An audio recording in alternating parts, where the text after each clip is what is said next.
السلام عليكم، ازيكم يا ولاد؟ عاملين ايه؟ احنا خلصنا خلاص امتحان الجغرافيا. صفحة واتقفلت خلاص. والحمد لله. سواء انت حليت كويس، حليت نص نص، الدنيا ما جاتش معاك. هفكرك بس بامتحان 22. امتحان 22 ده كان امتحان صعب جدا، والناس جايبين فيه درجات عالية جدا. انا بس مش هقدر اتكلم معاكم، انتوا تعبتوا جدا معايا واستحملتوني، فربنا يكرمكم ان شاء الله ويوفقكم. انا بس تعقيبي على حاجة في الامتحان. انا بس في كذا نقطة كده في الامتحان انا مش عاجبني. رقم واحد، الخرايط. واتمنى ان حد مسؤول يسمعني. لو انا مكان الطالب، الخرايط كلها ابيض واسود مبكسلة، مش باين منها حاجة. فطبيعي، معلش يا جماعة، انا دلوقتي واحد داخل امتحان بيحدد مستقبلي وان انا اخش كلية ايه، وحضرتك جايب لي خريطة، معلش انا اسف، وحشة جدا، مبكسلة ابيض واسود. طب ما تعملها الوان يعني، فيها ايه لو اتعمل الوان؟ لو في مشكله في الفلوس، ما فيش مشكله، خلوا الطالب يدفع 10 جنيه ولا 20 جنيه وطبعوا له الحاجات دي الوان. يعني انا بتكلم بجد والله، اصل حرام. حرام تضيع لنا حاجات زي دي في خرايط ملهاش يا جماعه. ليه بنتعامل كده؟ دي النقطه الاولانيه. النقطه الثانيه، ان في اسئله يا جماعه بجد الامتحان يعني وقته 3 ساعات، انا تمام ما عنديش مشكله، بس في اسئله هو الطالب محتاج ان هو يقعد فتره عقبال ما يفهمها. زي السؤال بتاع الدول البحريه والدول الحبيسه ده. معلش يا جماعه، ده سؤال تخيلي وهو اصلا مش عندنا في المنهج. ان انا اروح اجيب لك قاره بنجايه، قاره بنجايه دي اللي هو العالم كله كان كتله واحده، فعايز اعرف عدد الدول البحريه والدول الحبيسه. دي مبدئيا مش عندنا. بس تاني استفسار بس انا بساله لوضع الامتحان. حضرتك احنا عندنا 14 درس في المنهج. ال 14 درس دول انا بصيت، انت حضرتك كل الامتحان جايبه من حوالي 8 دروس. طيب، فاضل 6 دروس، فين دول؟ يعني انت ما ذكرتش اي حاجه عنهم ليه؟ يعني في حاجات كتيره جدا انت ما جبتهاش. جايب لنا لغه عربيه فصحى.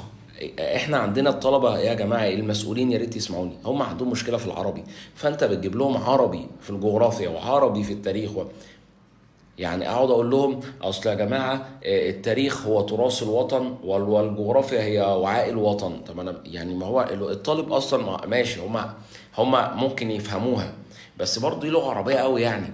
طب ليه انا ادخل طالب لازم يكون فاهم عربي وفاهم مش عارف إيه عشان ادخله امتحان جغرافيا؟ ايه علاقه العرب بالجغرافيا؟ طيب حاجه كمان بقى مهمه جدا. في يا جماعه سؤالين في الامتحان، قسما بالله السؤالين غلط، صياغتهم غلط. السؤال بتاع اللي هو انهي واحده من دول مش ردود افعال، ويا جماعه الاربع اختيارات اصلا غلط. يعني شروط كوبنهاجن دي اتعملت كرد فعل لتفكك الاتحاد السوفيتي عشان دول الاتحاد الاوروبي ما تاخدش دول ضعيفه اقتصاديا، ماشي. حلف الناتو اتعمل لمواجهه لمواجهه حلف الناتو اتعمل لمواجهه حصار الاتحاد السوفيتي لمدينه برلين. طيب حلف وارسو اتعمل لمواجهه حلف الناتو. طب معاهده مصر خيط اتعملت كرد فعل لان هي من متغيرات النظام العالمي. دول اوروبا خافت على نفسها فقررت ان هي تعمل ايه؟ ان هي تغير السوق الاوروبيه الى الاتحاد الاوروبي عشان تعمل اندماج ووحده اقتصاديه. فهنا في سبب. السؤال كان مكتوب كده بيقول لك انهي واحده من دول مش رد فعل. طب ما كلهم ردود افعال، يعني الاربع اختيارات غلط. السؤال ده والله صيغته غلط، والله صيغته غلط، اللي انت كاتبه غلط، اللي حط الامتحان. طيب السؤال التاني بيقول لك لما جنوب السودان انفصلت فكده ايه اللي حصل في الوطن العربي؟ تمام، الناس كلها مختارها عدد الدوائر العرض هتفضل ثابته. ازاي دوله خرجت من الوطن العربي وكده الدوله دي لما خرجت بقى كده عدد دوائر العرض هي ازاي؟ بيقول لك اصل الوطن العربي يقع من دايره عرض 2 جنوبا ل 37 ونص شمالا عشان جزر القمر. طب ما هي جنوب السودان دي واخده كام دايره عرض؟ كذا دايره عرض. قال لك اصل جنبها الناحيه دي السعوديه واصل جنبها الناحيه دي موريتانيا فهي نفس دور العرض. طيب صيغه السؤال الاولاني صيغه غلط، التاني ده ممكن يمشي صح ممكن، بس ده عايز واحد يا جماعه بجد يعني في كليه تربيه جامعه عين شمس قسم جغرافيا عشان يحلو. اصل هو الطالب مش يا جماعه، ما في 100,000 حاجه تسالوا عليها، في 100,000 حاجه في الجغرافيا تسالوا عليها. انتوا ليه مصممين ان الطالب هو اللي يحاسب على المشاريب؟ يعني انا مش فاهم ليه هو اللي يحاسب. هو ماله؟ يعني الطالب ماله؟ يعني ليه بتصعب عليه؟ يعني انت مشكلتك مع اي حاجه، ليه بتصعب على الطالب؟ لو الطالب ده ابنك مثلا، يعني اللي حاطط الامتحان، ما هو ده زي ابنك عادي. طيب انا ما بقولش ان انت تجيب الامتحان سهل، هاته يا عم موت، بس هاته من صلب المنهج. وما تجيبليش لغه عربيه عشان احنا مش في عربي، وصيغه السؤال تبقى صح، والخرائط تبقى متلونه. يا ريت الناس تسمعني كويس عشان الاجيال اللي جايه، عشان بجد حرام. يعني بجد حرام اللي بيحصل ده، حرام. انا مش بعترض على حاجه، ودي يا جماعه ماشي، انا معاكم ان ده حاجه الحكومه اللي بتعملها فوق دماغي فوق راسي، انا ما عنديش مشكله. بس يا جماعه مش كده، مش كده. طيب، وكل المدرسين تعبوا معاكم، وكل الطلبه تعبت برضو، ربنا يوفقكم ان شاء الله ويكرمكم. في حاجه اخيره بس اقولها.